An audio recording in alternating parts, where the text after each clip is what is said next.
जब ये चक्र जागृत हो जाता है, जब आपके अंदर जगदम्बा जागृत हो जाती है, तो आपकी सुरक्षा बन जाती है, आप अपने को सुरक्षित महसूस करते हैं। इसलिए ये चक्र बहुत ही महत्वपूर्ण है। और इस चक्र को किस तरह से ठीक किया जाता है, ये भी अगर आप हमारा पैम्फलेट पढ़ें, इंग्लिश की किताब में बहुत अच्छे से लिखा हुआ कि इस मंत्र जागरण से ये चक्र ठीक होता है। इसके ऊपर ये जो चक्र है, ये मनुष्य के लिए बहुत ही महत्वपूर्ण है। ये पीछे में इस जगह इसको विशुद्धि चक्र कहते हैं। इस विशुद्धि चक्र से 16,000 नाड़ियां चलती। ये श्री कृष्ण का चक्र है।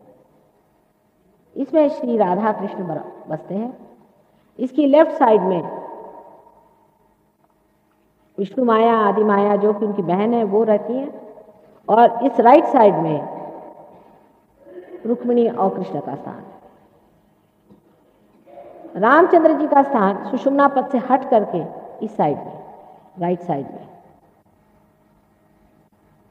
हृदय चक्र से राइट साइड में है। क्योंकि आपको मालूम है, उन्होंने अपने को पूर्णतया मनुष्य बनाने के लिए अपनी अवतार की दशा से हटा लिया था। वो अपने को मर्यादा पुरुषोत्तम कहते थे, हालांकि थे तो अवतार ही। नाभि चक्र में सारे ही उत्थान हुआ है। जो दशावतार हुए हैं वो नाभि चक्र से शुरू हुए। फिर 7वां अवतार आप जानते हैं, छठा अवतार रामचंद्र जी का था, वो यहां पर। उसके बाद कृष्ण का अवतार है। कृष्ण से पहले परशुराम का अवतार हुआ, उनका भी होना जरूरी था। परशुराम का अवतार इसलिए हुआ था कि वो संसार में आकर के अपने बल से लोगों का कल ठीक करें। क्योंकि टेढ़ी खीर, आदमी की बुद्धि सीधे उंगली ठीक नहीं होती, तो उन्होंने अपने जोर से और अपनी शक्ति से लोगों को पहले तैयार किया। और फिर जब वो आ गए, तब उन्होंने श्री राम के बारे में बताया कि यही श्री राम है। इस प्रकार दोनों की दोनों साथ आए थे, इसलिए बताने के लिए क्योंकि ये पुरुषोत्तम थे, क्योंकि ये मनुष्य के जैसे रहते थे। इसके बारे में बताने के लिए ही परशुराम का अत्यंत जाज्वल्य ऐसा अवतरण उनके साथ ही हुआ था। उसके बाद श्री कृष्ण का अवतार हमारे विशुद्धि चक्र पे हुआ है। ये विशुद्धि चक्र एक बड़ी महान चीज है। मनुष्य ने जब अपनी गर्दन जानवर से ऊपर उठा ली, तब वो मानव हो गया, तभी ये चक्र घटित हुआ है।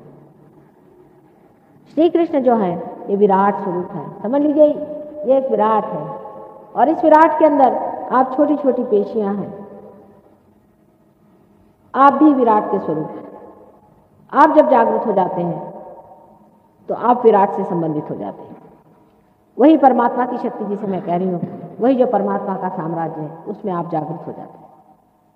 सारी पेशियां इस तरह से जब जागृत हो जाती हैं तो पूरा विराट जागृत हो सकता है। ये विराट की शक्ति है।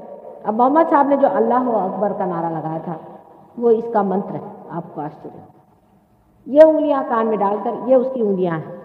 देखिए कितने कायदे की बातें वो कर गए।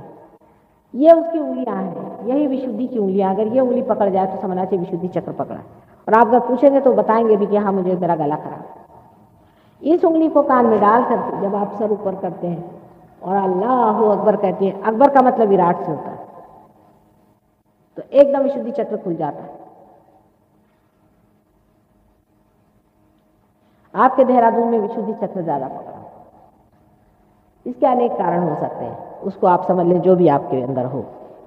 एक कारण ये हो सकता है कि आप जरूरत से ज्यादा सिगरेट पीते हो या तंबाकू खाते हो, उससे विशुद्धि चक्र पकड़ता है। दूसरा कारण यह हो सकता है कि आप गलत ध्यान धारणा करके और कोई गलत मंत्र कहते हैं, उससे भी विशुद्धि चक्र पकड़ता है। तीसरी चीज है, कुछ सर्दी जुकाम का भी आपको ठीक से ख्याल न रहे और आप अब परहेजी जो चीजें वो खाते हो और अपने गले को खराब करते हो, उससे भी विशुद्धि चक्र पकड़ता है।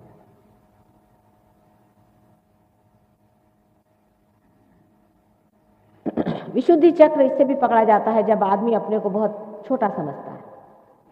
जब वो ये सोचता है कि वो विराट का कोई हिस्सा नहीं है। जब वो ये नहीं समझ पाता कि अगर वो बूंद भी है तो वो सागर हो सकता है, तब भी विशुद्धि चक्र पकड़ता है, जिसको कहते हैं न्यूनगंड, इंफीरियरिटी कॉम्प्लेक्स। पांचवी चीज है, जब उसको माँ बहन का ख्याल नहीं रहता है, तब उसकी लेफ्ट विशुद्धि पकड़ जाती है।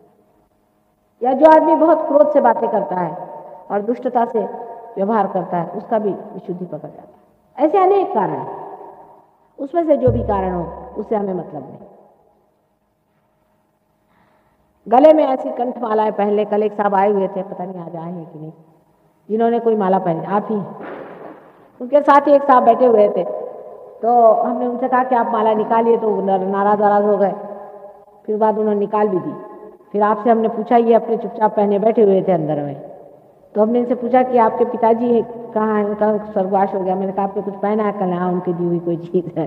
तो कहने मान गए माता जी आपको, उनके गुरु ने दी हुई चीज़ें पहन के अंदर बैठे हुए थे और वो उंगली पर आ गया। वो कैसे? बहुत सरल चीज़। राइट हैंड पे ये जो है, ये हृदय चक्र राइट हैंड का जो रामचंद्र जी का है, वो पिता का लक्षण है। इसमें चमक मार रही थी, इस उंगली में चमक मार रही थी, इसलिए मैंने आपके पिता के बारे में पूछा। और वो इतनी जोर की चमक थी कि उससे मैं समझ गई कि कोई ना कोई उनकी दी हुई चीज आपने पहनी होगी। या आप भी समझ लेंगे, वो तो उन लड़कियों ने से ही बता दिया था, मैंने तो बताने वाली लड़कियों ने आपसे बता दिया।